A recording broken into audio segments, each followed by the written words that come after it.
আচ্ছা, নবম শ্রেণীর বন্ধুরা, আজকে আমরা দ্বিতীয় চ্যাপ্টারের একদম শেষ টপিকে চলে যাব, যেখানে আমরা পড়ে নেব মানুষের দেহের কতগুলো অঙ্গ সম্বন্ধে একদম বেসিক আইডিয়া।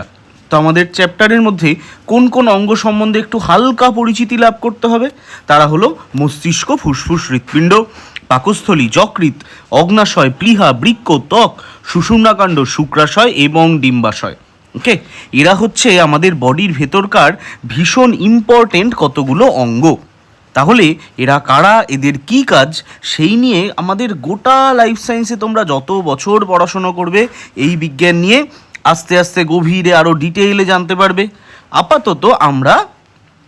আপাতত আমরা জাস্ট এদের একদম স্বাভাবিক সাধারণ পরিচিতিটা করে নিই।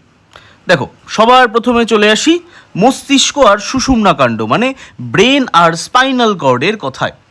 এরা দুজন আমাদের স্নায়ুতন্ত্রের অংশ। এই স্নায়ুতন্ত্র কি করে?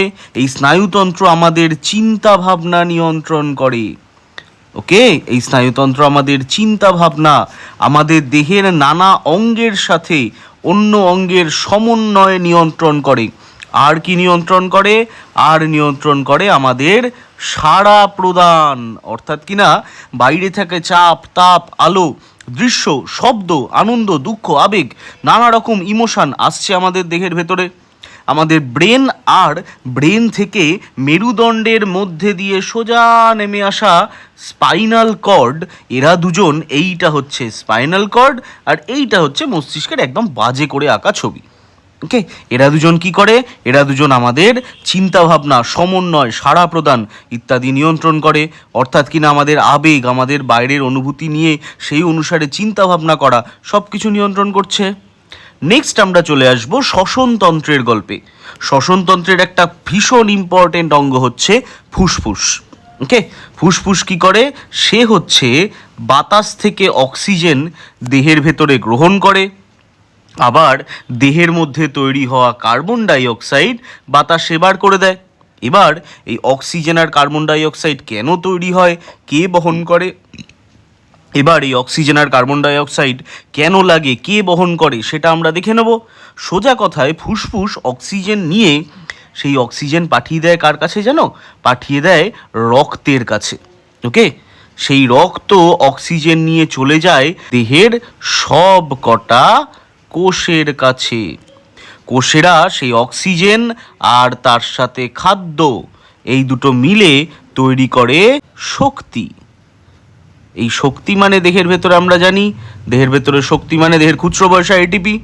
ওকে, আর ব্যাপার হচ্ছে তৈরি করে কার্বন ডাই অক্সাইড।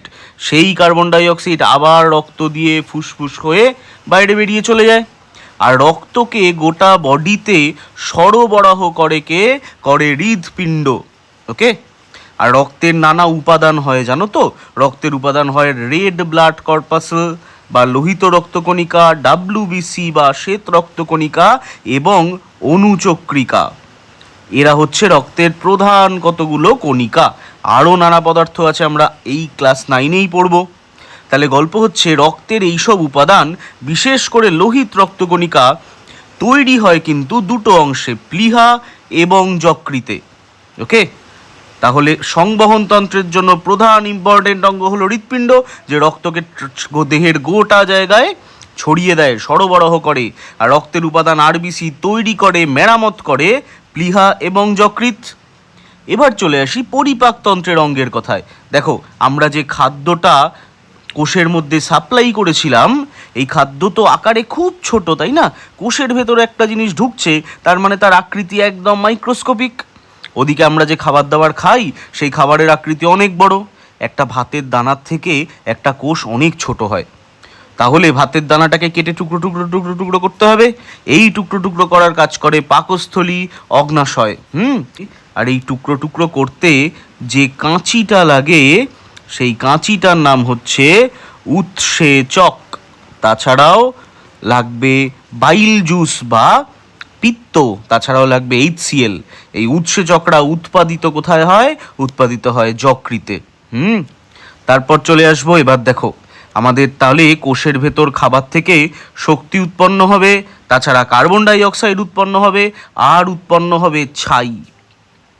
এই ছাই মানে হচ্ছে রেচন পদার্থ, আর যেগুলো আমরা টয়লেটের মাধ্যমে বার করে দিই। এই রেচন পদার্থ আমাদের প্রত্যেক কটা কোষে উৎপন্ন হয়। এই রেচন পদার্থ বেরিয়ে যায় বৃক্ক বা কিডনির মাধ্যমে। কিডনি রক্ত থেকে রেচন পদার্থগুলো ছেঁকে টয়লেট মানে মূত্র তৈরি করে বার করে দেয়। তাছাড়া ত্বক ঘামের মাধ্যমেও বার করে দেয়। আর আমাদের ত্বকের আর একটা খুব ইম্পর্টেন্ট কাজ রয়েছে, আমাদের ত্বক কিন্তু রিসিভার মানে রিসেপ্টার হিসেবে কাজ করে। ভেবে দেখো, চাপ, তাপ এগুলোর অনুভূতি, স্পর্শ এগুলোর অনুভূতি ত্বক থেকেই আমরা গ্রহণ করি, তাই না? তাহলে এই বিষয়ে আমরা আর একটা জিনিস দেখে নিই।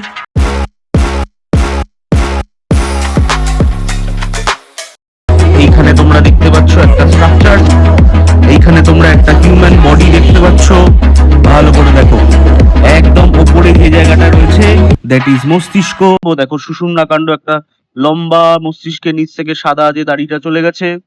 ওইদিকে ফুসফুস দুটো বড় রয়েছে মেরুদণ্ডের দুটো পাশে, ফুসফুসের মাঝখানটায় হৃৎপিণ্ড। নিচে কে রয়েছে আমরা দেখে নিই। নিচে রয়েছে দেখো উল্টো দিকে দুটো কিডনি রয়েছে, এইদিকে এই যে বড় জায়গাটা সেটা হচ্ছে যকৃৎ। ওকে, তারপরে চলে আসি, দুটো কিডনি পেছনে রইলো। আচ্ছা, ওইখানটায় অগ্নাশয় থাকবে, এই বৃহদন্ত্রের ঠিক ওপরটায়। আর তারও নিচে আমরা আরো দুটো অঙ্গ পেয়ে যাব।